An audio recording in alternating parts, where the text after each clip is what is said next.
Romeo and Juliet.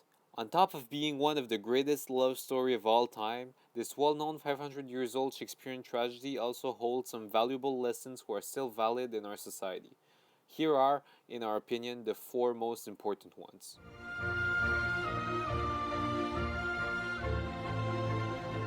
One thing that Romeo and Juliet teaches us is to not judge people by their name or their social standing.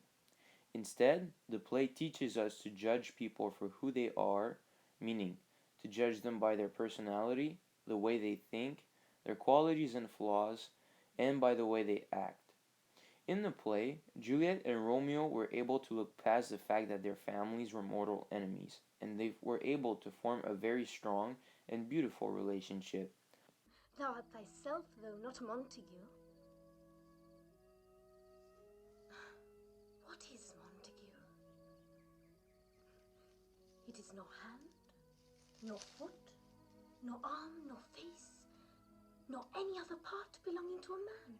A name is nothing but a name, and a social standing is nothing but a social standing. Those things do not necessarily affect who a person is.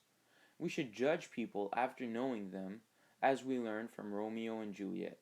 Moreover, this lesson would be of great help in modern society to help stop issues like racism, sexism, and discrimination in general. Thou shalt be considerate of the people around thyself. In Romeo and Juliet, the characters don't really pay attention to the desires of the people around them. For example, the whole story was about Romeo and Juliet hiding their love to their families, the Capulets and the Montague, because they were mortal enemies. The quarrel between the two houses and their close-mindedness caused the death of their children and many others. If the Capulets and the Montague would have set aside their mutual hate, there would not have been useless casualties. Hold your tongue! I not want speech. Peace, you mumbling fool! Utter your gravity or a gossip's bowl, for here we need it not. You are too hot. God's blood, it makes me mad. Day, night, work, play. The sweetest honey is loathsome in his own deliciousness, and in the taste confounds the appetite. Therefore love moderately. Long love doth so, too swift arrives as tardy as too slow. Love. It is a wonderful feeling. Butterflies seem to emerge within your stomach, your appetite starts to fade, your mind becomes set on that one person, and you start to commit acts that were once qualified of crazy or irrational. After all, they're the apple of your eye, right? In Romeo and Juliet, this feeling became a source of agony. At merely 14 and 17 of age, they fell in love, and throughout the play, it is that same love that causes them to go through a series of tribulations and sufferings that ultimately led to their death.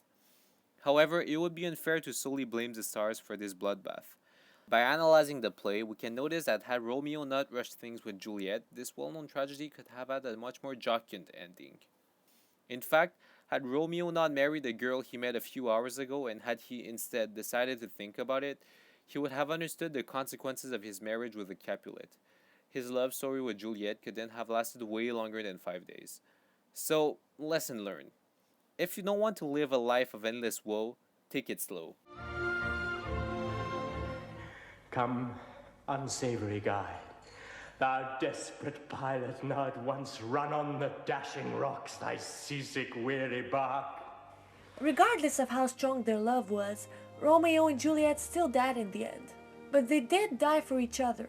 They both sacrificed being with their families in order to be together, and most of all, sacrificed themselves, because life without one another seemed worse than no life at all.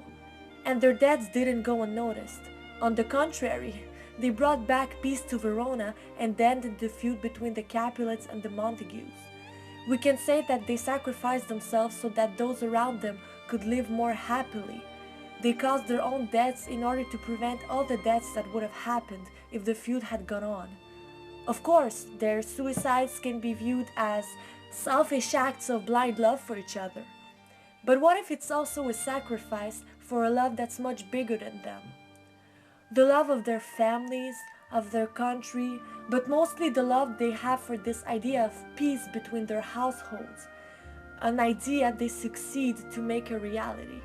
Maybe then, in the end, love does conquer all.